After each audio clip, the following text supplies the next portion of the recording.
안녕하세요. 신경과 전문의 최선아입니다.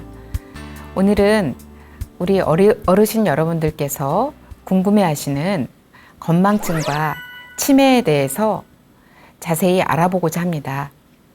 사실 나이 들수록 기억력이 깜빡깜빡하고 혹시 치매가 아닌지 걱정 많이 되시죠? 그런 경우에 우리가 어떤 기준으로 병원을 찾아야 하고 또 어떻게 생각을 해야 되는지에 대해서 오늘 이 시간 여러분들에게 건망증과 치매에 대한 정보를 드리고자 합니다. 강의를 시작하겠습니다.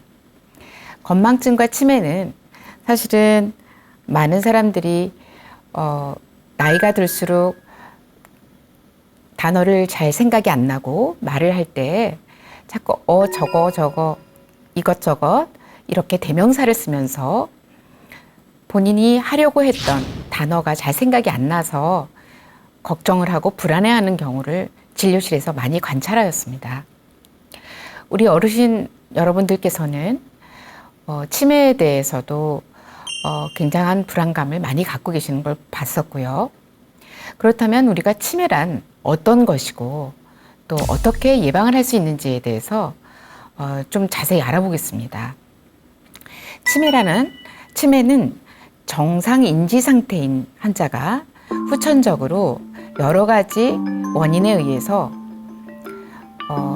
지속적으로 인지 기능이 저하되고 또한 그것이 객관적인 검사를 통해서 2가지 이상 뇌 기능의 이상이 보일 때 그리고 그것이 일상생활에 장애를 유발할 때 치매라고 진단합니다.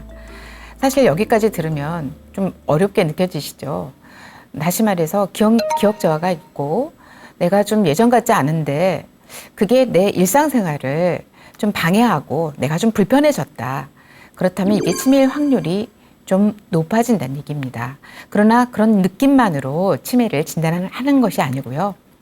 치매는 진단을 위해서는 객관적인 검사가 반드시 필요합니다.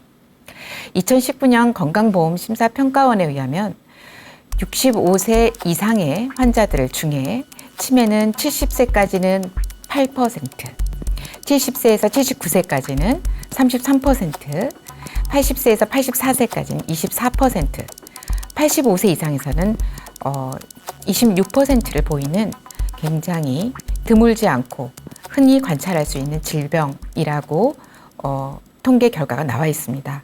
물론 65세 미만도 상당히 관찰되기도 합니다. 하지만 대개는 65세 이상이죠. 노인성 치매고 또 초록이 치매 이렇게 2가지로 크게 나뉠 수 있는데요. 초록이 치매란 방금 말씀드렸듯이 65세를 기준으로 그보다 젊은 치매 환자를 말하고요. 노인성 치매는 그 이상의 치매를 말합니다. 그 이상의 나이에 나타나는 치매이죠. 이 종류에는 여러 가지가 있겠는데요. 우리가 치매라고 하는 것은 진단명이라기보다는 증세다라고 말씀드립니다. 기억력 또는 또 다른 기타 인지 기능이 저하가 돼서 일상생활에 장애를 가져오는데 그 장애를 가져오는 치매란 증세를 갖고 있을 때 질병이 무엇이 있는가에 대한 판단입니다. 그걸로 인해서 그 질병의 이름에 따라서 치매를 분류하게 되는데요. 알츠하이머 치매가 있고요. 혈관성 치매가 있고 루이소치 치매가 있고 전두 축두 치매가 있고 또 기타 여러 치매가 있습니다. 그중에 가장 유명한 질병이 알츠하이머 병이겠죠. 이것은 통계청 중앙치매센터의 자료인데요. 우리가 2020년부터 시작해서 2060년까지 점점 노인 인구 수가 지속적으로 주황색 이 그래프처럼 점점 증가할 것으로 추정합니다. 그렇다면 치매 환자는 이 빨간색으로 점점 계속 성장하는 그래프 길이를 볼 수가 있는데요. 이렇게 점점 우리 미래에는 치매 환자분이 굉장히 많을 것으로 생각이 됩니다. 일상생활에서 우리가 노령 인구가 많아지고 또 점점 평균 수명이 늘어났기 때문에 딸려서 우리가 더 많아지는 유병률을 갖게 되는 치매 환자를 많이 보게 되는 것이죠. 건망증이라고 하면 사실은 우리가 증세를 얘기를 하는 것이고 치매와 구분을 한다기보다 하나의 증세로서 어떻게 구분하여 해서 바라볼 것인가를 말씀을 드리려고자 합니다. 건망증은 젊은 사람도 꽤 있을 거예요. 자신이 기억장애를 느낀다. 주관적인 느낌입니다. 내가 오늘 물건을 어디다 두었는데 어디에 두었는지를 잘 모르겠다. 또는 자동차를 어딘가에 주차를 했는데 그 위치가 잘 생각이 나지 않는다. 그래서 갑자기 불안해지고 갑자기 걱정이 되는 경우가 드물지 않을 것입니다. 그런데 이렇게 기억장애를 느낀다고 해서 전부 병은 아닙니다. 치매는 기억장애가 조금 전에도 말씀드렸지만 객관적으로 검사상에서 이상이 나타나야 하고요. 일상생활에서 지장이 생겨야 치매라고 진단을 합니다. 자신이 무엇을 잊었어도 누군가가 힌트를 주면 그거라고 기억이 되거나 또는 가만히 있어보자 하면서 하나하나 그 단계를 되짚어서 기억을 했을 때 기억이 난다면 그것은 사실은 치매보다는 건망증에 더 가깝겠죠. 그러나 이것만으로 치매 전조 증세일 수도 있는 건망증을 완전히 구분하기는 쉽지 않습니다. 그래서 검사가 있는 것일 테고요. 건망증이 있을 때 우리가 신경과에서 치매 진단 검사를 받는 것이 우리가 스스로 제가 오늘 아무리 자세히 말씀을 드린다고 해도 또한 인터넷 검색을 통해서 건망증이나 치매나 그 구분을 아무리 한다고 해서 그것이 정확도는 많이 떨어지기 때문에 여러분들께서는 몇 가지 기준을 말씀드릴 테니 그 기준이 합당하다면 병원을 방문하셔서 신경과 전문의의 판단을 받아보시는 것을 추천드립니다. 그 기준이란 뭐냐면 이렇게 한국형 치매 선별 질문지라는 것이 있습니다. 환자분들이 어디 가서 길을 잃고 헤맨 적은 있는지, 물건을 어디에 놓고 물건이 어디에 있는지 기억을 하는 것이 어려운지 이런 질문에 대해서 예, 아니요 중에 자주 그렇다 또는 가끔 그렇다로 점수를 1점, 2점을 나누어서 이렇게 항목을 점수를 총 합산을 하여서 6점 이상이라면 병원을 방문하여 전문 의료진과 상담하는 것을 추천드립니다. 이것은 사실 설문지라기보다는 수년간 치매 전문가 의사와 또 치매 전문 인력들이 함께 개발한 어떤 검사지에 가깝습니다. 그래서 환자분들께서 이 화면을 멈추고 또는 인터넷 검색을 해서 얼마든지 검색이 되는 질문지이니 한 번쯤 본인의 기억장애에 대해서 걱정이 되신다면 체크해 보시는 것을 추천드립니다. 치매의 원인은 퇴행성 뇌질환이 있겠고요. 퇴행성 뇌질환이라 함은 노화, 즉 나이가 들어가면서 뇌의 질병이 진행하는 질환을 얘기합니다. 말이 좀 어려울 수가 있겠는데요. 뒤에서 조금 더 자세히 설명드리겠습니다. 또한 뇌졸중, 여러분들이 정말 걱정하고 우려하시는 뇌졸중, 중풍이라고 알고 계시죠? 뇌의 혈관이 막혀서 뇌세포가 죽는 걸 뇌졸중이라고 하는데요. 그런 뇌졸중이 생겼을 때도 치매가 일어날 수 있습니다. 제가 흔히 말씀드리기로는 뇌는 전깃줄의 모임이라고, 전깃줄이 가득 찬 하나의 어떤 기계라고 볼 수가 있는데요. 그런 전깃줄로서 움직이는 기계의 여기저기가 뇌경색, 뇌졸중 또는 중풍으로 인해서 끊어진다면 그 전기 회로에 문제가 생기기 때문에 치매 증세가 나타날 수 있는 것입니다. 사실 그런 뇌 안에 있는 전기 회로를 끊는 여러 가지 원인 중에는 중풍도 있겠지만 뇌종양 같은 혹도 있을 수 있겠고요. 또 뇌수두증이라고 하는 뇌 안에 물주머니가 있는데요. 그 물주머니가 커지면 보행장애를 비롯해서 치매 증세를 일으키기도 합니다. 그런 것들이 원인이 돼서 치매를 일으킬 수 있겠죠. 또한 2차성 질환, 예를 들면 갑상선 기능 저하가 있거나 비타민 B12라고 하는 엽산 등이 결핍이 된다면 치매 증세가 나타날 수가 있겠습니다. 이 이외에도 알코올성 치매라는 것도 있는데요. 술을 좋아하시는 분들 많으시죠. 그러나 그 술을 많이 먹는 마지막 그 결과물은 사실은 뇌를 망가뜨려서 치매를 유발할 수도 있습니다. 그래서 담배와 술은 치매 예방을 위해서는 당장 중단하고 금연 금주해야 되는 항목입니다. 치매의 종류는 원인에 따라서 종류를 구분한다고 보시면 되겠는데요. 퇴행성 뇌질환 치매, 그 중에는 알츠하이머병이 제일 유명하죠. 또한 레비소체 또는 루이소체라고 하는 치매가 있습니다. 이 병은 파킨슨 증세를 같이 나타내는 치매 종류이고요. 또한 파킨슨 병으로서 후기에 치매가 나타나는 파킨슨병 치매도 있습니다.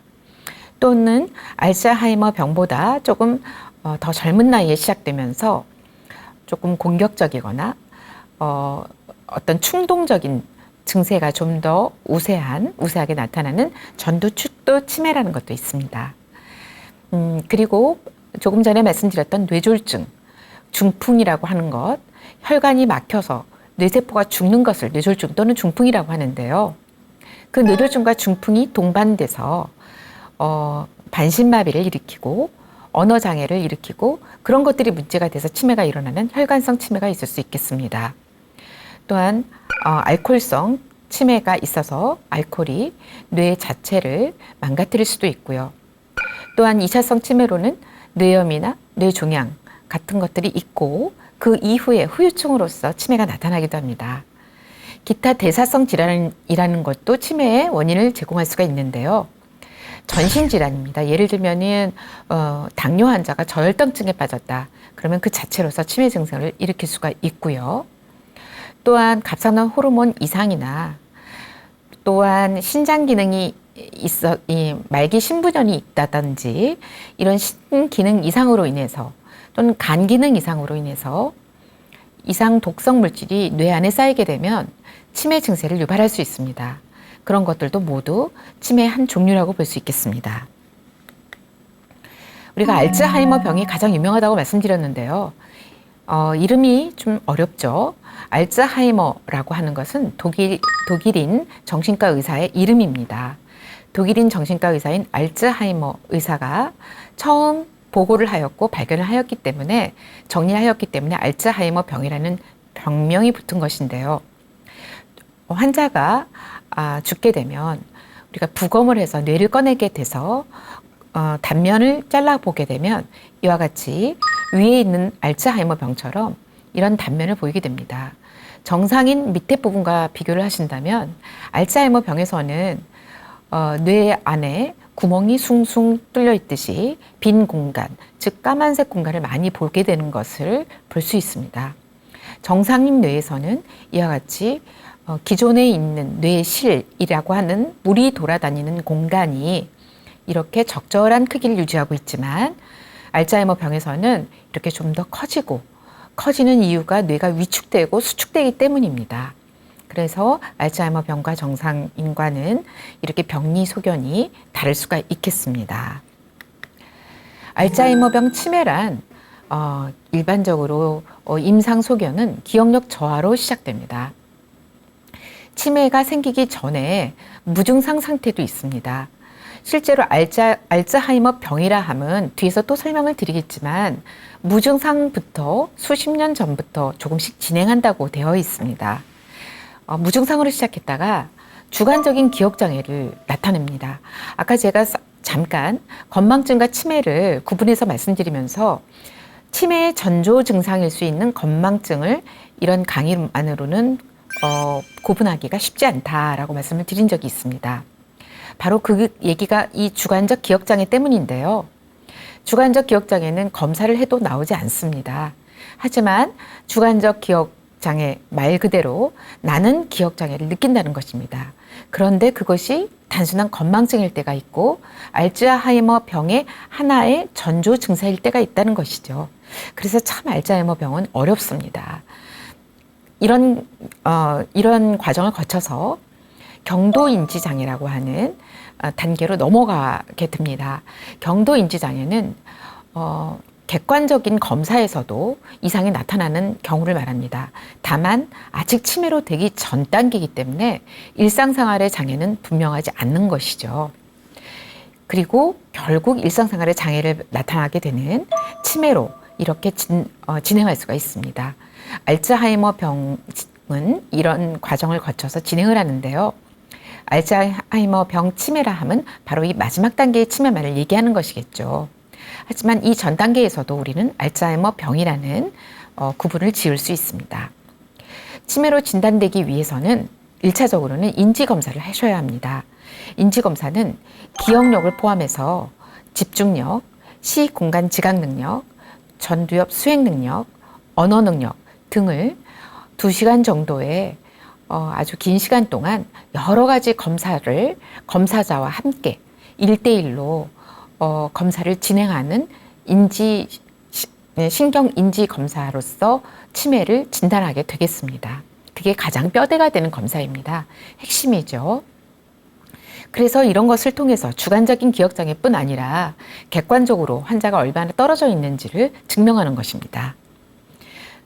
이런 검사를 한 이후에 어떤 기준 이상이, 객관적 이상이 발견이 된다면 뇌 MRI 검사를 진행합니다.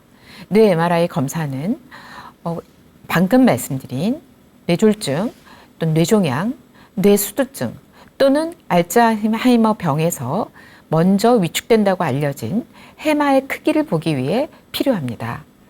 그래서 이런 검사를 통해서 다른 이상 소견, 즉 뇌졸중이 없고 뇌종양이 없고 뇌수두증이 분명하지 않고 뇌염이나 기타 뇌의 병변이 없을 때 오로지 해마 크기의 사이즈의 변화나 대뇌 피질의 얇아진 정도만을 보일 때 우리는 알츠하이머병 치매를 의심한다라고 추정할 수 있겠습니다. 시간이 지나면서 처음에는 부분적으로만 이상이 보였던 것이 판단력, 언어 능력, 공간 지각 능력 등 점점 전체적인 뇌기능 저하로 진행을 하게 됩니다. 또한 뇌 아밀로이드 검사라는 것이 있는데요. 조금 이따 제가 보여드리도록 하겠습니다. 바로 이 사진인데요. 뇌 아밀로이드 검사는 정상에서는 이렇게 표면에 아밀로이드가 빨갛게 보이지 않습니다. 하지만 뇌 아밀로이드 검사라는 우리가 아밀로이드 PET 검사라고 얘기하는데요. 주사제로 어떤 약물을 넣고 일정한 시간이 지난 이후에 기계 속에 들어가서 촬영을 하게 되면 뇌에 아밀로이드가 쌓여 있다면 알츠하이머 병에서는 이 사진에서 보는 것처럼 빨갛게 알츠하이머 병에 합당하게 아밀로이드가 쌓여 있는 것이 관찰되겠습니다. 이렇게 정상과 알츠하이머 병을 명확하게 나눌 수 있는 뇌 아밀로이드 검사가 마련되어 있지만 모든 환자가 처음부터 이 검사를 하는 것은 아닙니다. 워낙 비용도 고가이고 또 앞에서 말씀드린 뇌 아밀로이드 검사 이전에 신경인지 검사, 기억력 검사라고 쉽게 표현하는데요. 그 검사를 반드시 하셔야 하고 그리고 뇌 MRI까지 한 이후에 다른 이상이 없을 때 이런 뇌 아밀로이드 PET 검사를 진행함으로써 확진을 하게 되겠습니다. 알츠하이머병 치매 이외에도 전투축두 치매라는 퇴행성 뇌질환 치매가 있는데요. 알츠하이머병 치매와 가장 크게 다른 점이라면 조금 질병이 좀 더 젊은 연령에서 나타납니다. 고집이 세고 융통성이 없어지고 한 가지 생각에 집착하면서 계획성이 없고 충동적이고 판단력이 떨어지고 대화에 요점이 없을 수가 있겠습니다. 기억력 저하로 시작하는 알츠하이머 병과는 달리 전두축두 치매는 이런 이상 행동증이 조금 더 먼저 나타납니다. 그리고 집중력이 떨어지고 산만해지고 배려하는 마음이 없어지고 눈치 없어지고 예의가 없어져서 상대방을 불쾌하게 하는 이상한 행동을 하기도 합니다. 남에 대해서 나쁜 얘기를 하거나 욕하기도 하고요. 과도한 성적 집착을 보이는 좀 곤란한 상황을 보이기도 하는데요. 사실 이렇게만 하다고 해서 모두 전두축두 치매는 아닙니다.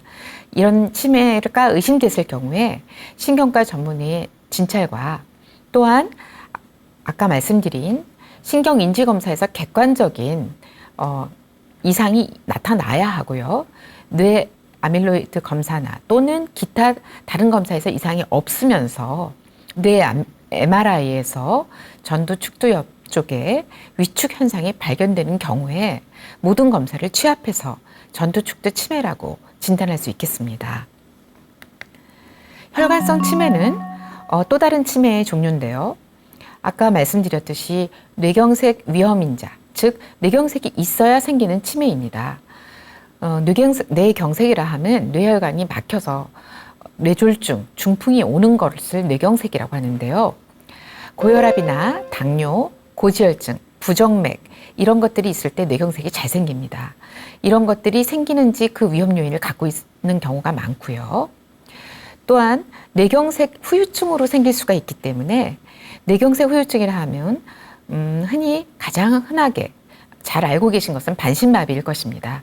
팔다리 마비가 있는 환자 또는 언어장애, 발음이 이상한 환자가 시간이 지나고서 혈관성 치매가 뚜렷해지는 경우가 있습니다. 그래서 이런 부분들이 같이 동반되는 것이 관찰되어야 하고요. 그리고 인지 기능이 계단식으로 진행된다라고 표현합니다. 인지 기능이 계단식으로 진행한다 함은 알츠하이머병 치매 같은 경우는 천천히 지속적으로 조금씩 진행을 한다면 혈관성 치매인 경우는 어느 날 갑자기 인지 기능이 뚝 떨어지고 또 괜찮은 것 같다가 갑자기 또 한 단계 더 뚝 떨어지고 이런 식으로 계단식으로 진행을 한다는 의미에서 계단식으로 진행한다 이렇게 표현을 하고 있습니다. 이 사진에서 보시면은 MRI 상에서 뇌 기저핵에 하얀 점이 오른쪽과는 달리 왼쪽에 있는 게 보이시죠? 이와 같이 이런 뇌경색만으로도 치매가 오고 또 그 옆에 있는 사진처럼 뇌실이 뇌실 옆 부위에 하얀 어떤 그 구름같이 끼어 있는 많은 것들이 그 회백질과 백질, 회백질이 아니라 백질 부위에 백질 변성을 일으키는 경우가 많은데요. 이러한 경우에 혈관성 치매가 일어날 수 있겠습니다. 즉 알츠하이머병 치매와는 달리 MRI에서 무언가 이상 시그널이 보이는 경우가 꽤 많이 보이는 것이겠죠. 알코올성 치매는 뇌손상, 알코올로 인해서 뇌손상이 오는 것을 말합니다. 균형장애나 인지장애가 있을 수 있는데 적절한 알코올을 많이 먹게 되는 경우 알코올 중독이나 또는 그런 것이 생길 정도로 아주 많은 양의 술을 먹는 경우에 비타민 B1이 부족한 경우가 있을 수 있습니다. 술을 드시는데 안주, 영양 보충을 하지 않고 술만 먹는다면 비타민 B1이 상당히 부족할 수가 있고 이로 인해서 베르니케 콜사코프 증후군이 나타날 수가 있습니다. 그리고 그로 인해서 치매 증세가 나타나고 보행장애가 나타날 수도 있고요. 따라서 베르니케 콜사코프 증후군 자체가 무엇인지 아는 것보다 술을 많이 먹게 돼서 비타민 결핍이 오게 되면 치매뿐 아니라 보행장애까지 오게 되니 알코올과 비타민 보충은 노인 환자들에게 절대로 조심해서 다루어야 하는, 즉 알코올은 중단하고 비타민은 보충하는 그런 노력을 반드시 해야 한다고 생각을 해야 되겠습니다. 치매의 진단은 신경인지검사를 먼저 하셔야 합니다. 화살표 방향에서 보는 것처럼 우리가 막대 그래프 5개를 뇌기능 검사의 결과물로서 보여주는데요. 이런 5가지 뇌기능이 모두가 떨어질 수도 있겠지만 특히 메모리, 기억력 장애를 동반하면서 2가지 이상의 대뇌 기능 장애가 관찰되는 신경인지 검사를 보였을 때 우리가 치매를 진단할 수 있겠습니다. 또한 치매를 진단하였다면 뇌 MRI에 어떤 이상이 있는지를 볼 필요가 있고 뇌경색이 있는지 확인할 필요가 있겠습니다. 또한 MRI에서 해마의 사이즈, 해마의 크기가 얼마나 작은지를 보기 위해 뇌 MRI를 시행하기도 하고요. 혈액검사나 대사성 질환에 대한 확인을 위해서 혈액검사를 통해서 치매의 원인 규명을 하기도 합니다. 또한 핵의학검사에서 아밀로이드 뇌검사를 통해 아밀로이드가 침착되어 있는지 PET, 아밀로이드 페트 검사를 통해서 치매를 원인을 진단하고 치매를 진단하기도 합니다. 치매의 단계에는 1단계부터 7단계까지 있습니다. 크게 인지장애가 없는 걸 1단계라고 한다면 아예 후기 중증의 관계를 7단계라고 합니다. 우리가 1, 2, 3단계까지는 치매가 아닐 수도 있습니다. 경도 인지장애도 1, 2, 3단계까지 해당되기 때문입니다. 4단계부터는 명확한 치매라고 할 수 있겠죠. 그래서 조금씩 치매는 진행합니다. 알츠하이머 병이라 함은 이 그래프가 굉장히 유명한데요. 임상 증세가 생기기 이전부터 MRI에 위축이 오고 그 전에 뇌 척수의 검사에서 이상이 오고 아밀로이드의 이상이 옵니다. 이런 모든 것들을 순차적으로 수년 전부터 점점 이상이 나타나기 시작하고 결국 어느 정도의 시간이 지나게 되면 임상 증세가 나타나게 시작되는 것입니다. 따라서 임상 증세가 나타나는 것만으로 우리가 알츠하이머 병이 시작된다고 보지 않고 그 이전부터 전조 증세가 있다는 것을 잊지 말고 그 전조 증세가 있을 때부터 우리가 알츠하이머 병 예방을 위해서 열심히 노력해야 함을 이 방송을 청취하시는 시청자 여러분들께서 분명히 숙지하셨으면 좋겠습니다. 치매의 예방을 위해서 혈관 인자의 조절, 또한 운동, 그리고 영양이 굉장히 중요합니다. 치매의 예방이라 함은 혈관 인자, 고혈압, 고지혈, 당뇨, 심장병 등을 조절하는 것을 예방이라 하고요. 운동은 유산소 운동, 근력 운동, 스트레칭 등 모든 것을 밸런스 있게 움직이는 운동이어야 합니다. 주 3회 이상 30분 이상 운동을 하도록 노력해야 하고요. 그리고 영양적으로는 마인드 식단을 반드시 실천하셔야 하는데요. 그거 외에도 뇌 자극이 매우 중요합니다. 치매 예방을 위한 뇌 자극에는 기억력이나 시공간 지각 능력, 언어 능력, 집중력, 판단력을 자극하는, 훈련하는 그런 뇌 자극의 모든 종류의 뇌 자극 활동이 다 포함된다고 볼 수 있겠습니다. 예를 들면 일상생활에서도 어르신 분들께서 분리수거를 반드시 하신다면 학습적 효과가 상당히 있을 것으로 생각됩니다. 또한 음식을 만드는 것을 모두 젊은 사람들에게 미루지 마시고 음식도 매일 한 가지 정도는 만드는 것 또는 일주일에 2-3번 정도는 새로운 음식을 시도해 보는 것 등으로 음식 만드는 것도 뇌 자극을 하는데 매우 중요하다는 생각을 가지시고 스스로 음식을 만들고 생활을 하시기를 추천드립니다.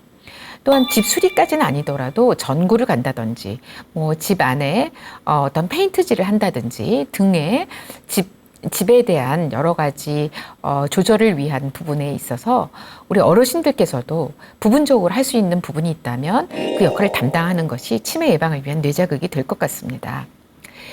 그거 이외에도 외국어 배우기라든지 문화센터를 등록하는 것, 악기 배우기, 평생교육원 교육하는 것 이런 모든 것들이 치매 진단을 예방을 위해서 굉장히 중요한 뇌 자극이 될 수 있겠습니다. 취미 활동이나 학습 활동을 지속하는 것도 매우 중요하죠. 또한 익숙하지 않은 도전적인 활동을 꾸준히 한다는 것이 매우 중요하겠습니다. 또한 치매 예방 식단으로 마인드 식단을 많은 치매 전문가들이 추천하는데요. 원래는 퇴행성 신경질환을 예방하기 위한 지중해식 항고혈압 식단이라고 말할 수 있겠습니다. 마인드 식단이라 함은 하루에 통곡물을 3번, 하루에 잎채소 외에 채소를 1번, 일주에 녹색잎 채소 5번, 6번, 그리고 일주에 견과류 5번, 일주에 콩류 4끼 식사, 일주에 베리류 2번, 일주에 가금류 2번, 일주에 어떤 생선류 1끼의 식사, 그리고 지방이 필요할 때는 올리브 오일을 쓰라. 이런 마인드 식단을 치매 학회에서 매우 강력하게 식단을 추천하고 있습니다. 하지만 중요한 건 우리가 뭔가를 아는 것보다 실천하는 것이겠죠. 그래서 추천하는 것은 뭔가를 다시 한번 반복해 보겠습니다. 잎채소, 야채, 베리류, 너트, 올리브오일, 통곡물, 그리고 생선, 콩, 가금류, 와인이 되겠습니다. 비추천하는 것은 버터, 치즈, 붉은 고기, 그리고 튀긴 음식, 단 후식이겠죠.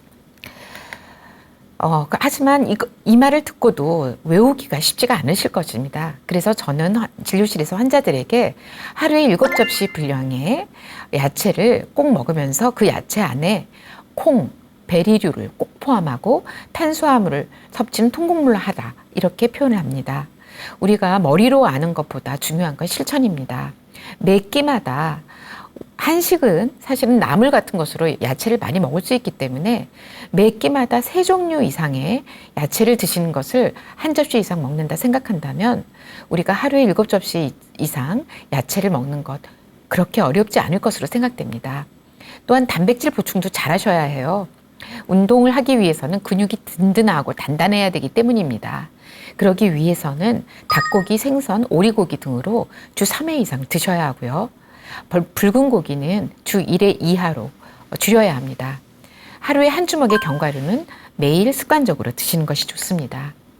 치매의 예방과 치료에서 약물 치료는 사실은 치매를 예방하는 약물이 분명히 규명된 것은 없습니다. 많은 환자분들이 진료실에서 치매를 예방하는 약물을 달라고 또 처방을 원하시는 분들이 많으세요. 사실은 그런 약물이 온전히 규명된 건 없습니다. 다만 뇌 영양제로서 몇 가지를 드릴 수는 있지만 그런 뇌 영양제로 치매가 예방되는 것은 결코 아닙니다. 환자분들이 더 집중하셔야 될 것은 비약물 치료 및 예방인데요.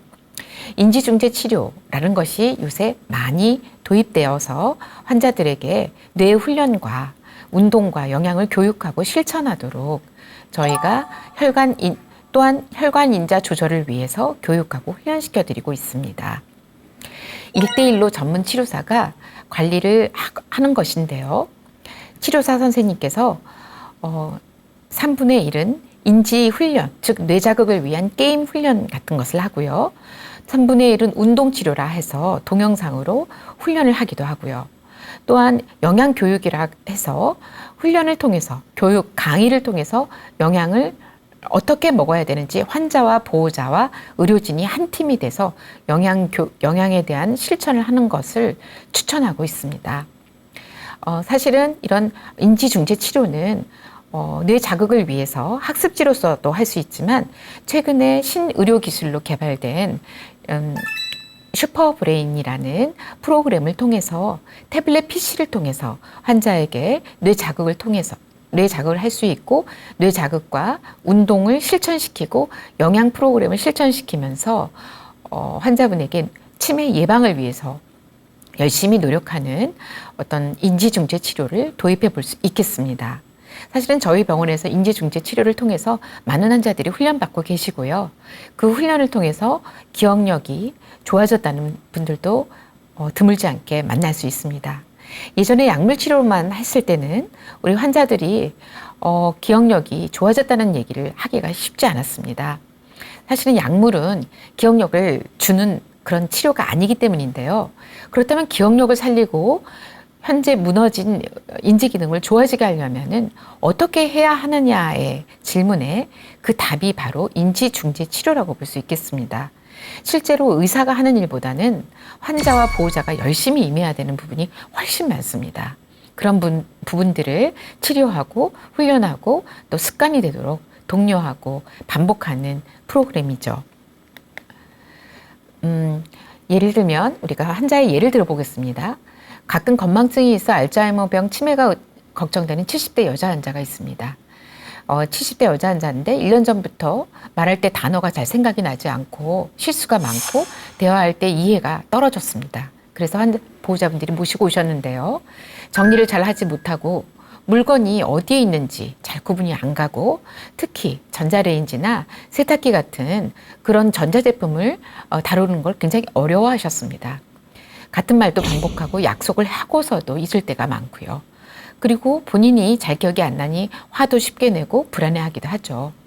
당뇨가 있고 고혈압은 없으면서 우리가 아밀로이드 올리고머라는 아밀로이드 뇌검사를 하기 이전에 혈액검사로도 할 수 있는 부분이 있는데요. 그 부분을 했더니 이렇게 증가하였습니다. 그래서 환자분의 검사를 진행하였죠. 신경심리 검사를 하였는데 이와 같이 5개 그래프 중에 기억력과 전두엽 수행 능력이 상당히 떨어지는 것을 볼 수 있었습니다. 빨간 선이 거진 것이 정상과 비정상을 나누는 경계인데요. 나머지 기능은 정상적입니다. 하지만 기억력을 포함한 2가지 기능이 비정상이라고 판단이 되는 것이겠죠. 그리고 뇌 MRI를 찍으니 해마 사이즈가, 해마 크기가 많이 줄어든 걸 볼 수 있었고요. 뇌 아밀로이드 검사를 했을 때 아밀로이드가 빨갛게 대뇌피질에 침착된 것을 볼 수 있었습니다. 이런 것들을 보게 되면 저희가 알츠하이머 병으로 확진을 하게 되고 알츠하이머 병 치매 치료를 시작하게 됩니다. 따라서 이런 환자가 초기 치매로 진단이 됐을 때는 사실은 후기 치매로 가면 인지중재 치료라는 것을 하기가 쉽지 않습니다. 제가 방금 말씀드린 대로 뇌 자극 훈련을 하는데 영양 교육을 하고 운동 훈련을 하였습니다. 그리고 뇌 자극 훈련은 기억력이나 공간 지각 능력, 언어 능력, 또한 이런 것들을 지속적으로 반복적으로 게임을 통해서 훈련하고 또한 정보 전달을 통해서 확인합니다. 어떤 경우에는 환자에게 외우게 시키고 그 외운 것을 확인하기도 하죠. 또한 이런 것들은 슈퍼브레인 프로그램이라는 이름으로 학습지로서 할 수도 있지만 태블릿 PC라고 책처럼 생긴 컴퓨터가 있습니다. 그 컴퓨터로서 환자분에게 게임을 통해서 환자를 훈련하고 또한 이 안에는 게임 훈련뿐 아니라 운동을 훈련함으로써 집에서 동영상으로 따라함으로써 지속적으로 환자분이 인지중재 치료를 병원에서만 하지 않고 병원에서는 배우고 집으로 돌아가셔서 습관적으로 훈련할 수 있도록 안내를 해드립니다. 또한 제가 앞에서 말씀드렸던 마인드 식단, 하루에 7접시 이상의 야채를 먹는 그런 식단이 머리로는 아는데 어떻게 실천해야 될지 알 수가 없어서 또는 금방 잊어버리고 시들해져서 실천이 안 되는 경우가 많은데요. 이런 경우를 대비해서 우리가 영양교육으로도 동영상 제작을 하여서 환자분들에게 훈련하고 집에서 반복적으로 들을 수 있도록 훈련합니다. 이렇게 운동 훈련도 동영상으로 훈련하고 영양도 동영상으로 훈련하고 또 뇌자극도 게임을 통해서 훈련하기 때문에 하루에 30분 내지 1시간 정도는 온전히 뇌를 자극하고 치매 예방을 위해서 이런 훈련을 습득하는 그런 치료 효과를 누리게 되는 것이겠죠. 사실 이제 세상이 많이 변해서 어떤 질병을 약으로만 치료하는 시대는 아닙니다. 약으로 치료하듯이 약을 시간에 맞추어 먹듯이 인지중재 치료라고 하는 이런 행동적인 치료를 시간에 맞추어서 상당 시간을 투자해야 뇌에 대해서 긍정적인 변화가 오고 기억력이 회복되고 치매에 대한 예방과 치료와 조절이 가능할 수 있겠습니다. 운동훈련은 유산소 운동이나 근력 운동, 스트레칭 등을 골고루 하셔야 합니다. 어떤 분들은, 많은 어르신분들이 본인은 1~2시간 걷는다고 그게 운동에 다라고 생각을 하시는 경우를 많이 보았습니다. 걷는 것만으로는 충분한 운동이 되기 어렵고요. 빠른 걸음으로 숨차게 걸어야 운동에 효과가 있다고 되어 있습니다. 그래서 30분 정도 빠른 걸음으로 살짝 숨찬 정도의 운동을 하시고, 그러기에는 계단 오르기 같은 그런 어딘가를 올라가는 형태의 운동이 좋겠죠. 그리고 저는 실내 자전거를 많이 추천드립니다. 실내 자전거는 눈이 오거나 비가 오거나 어떤 날씨에 상관없이 집 안에서 텔레비전을 보면서 하루에 20분 이상씩 하게 된다면 상당한 유산소 운동이 될 수 있고요. 또한 근력 운동도 강도를 조절해서 하신다면 허벅지 근육을 단단하게 만드는 좋은 운동이라고 생각합니다. 그래서 우리가 예방과 치료에 대해서 많은 관심이 있으시죠. 각 단계에 따라서 개별화된 맞춤형 치료를 하게 되는데요. 주관적 기억장애나 경도인지장애, 초기 치매 환자인 경우에는 지금 말씀드린 슈퍼브레인 인지중재 치료를 통해서 보다 적극적으로 환자에게 뇌를 더 자극하기 위해 매우 노력을 할 수가 있겠습니다. 그런 노력들을 통해서 주관적 기억장애에서 경도인지장애로 넘어가는 것을 예방하고 경도인지장애에서 치매로 넘어가는 것을 예방하는 근본적인 노력이 될 수 있겠고요. 식사와 영양 쪽으로도 마음이 느슨해지지 않고 마인드 식단을 매일 상기하면서 실천할 수 있도록 노력하는 것이 무엇보다 중요하겠습니다. 또한 중기 이후의 치매인 경우에는 약물 치료와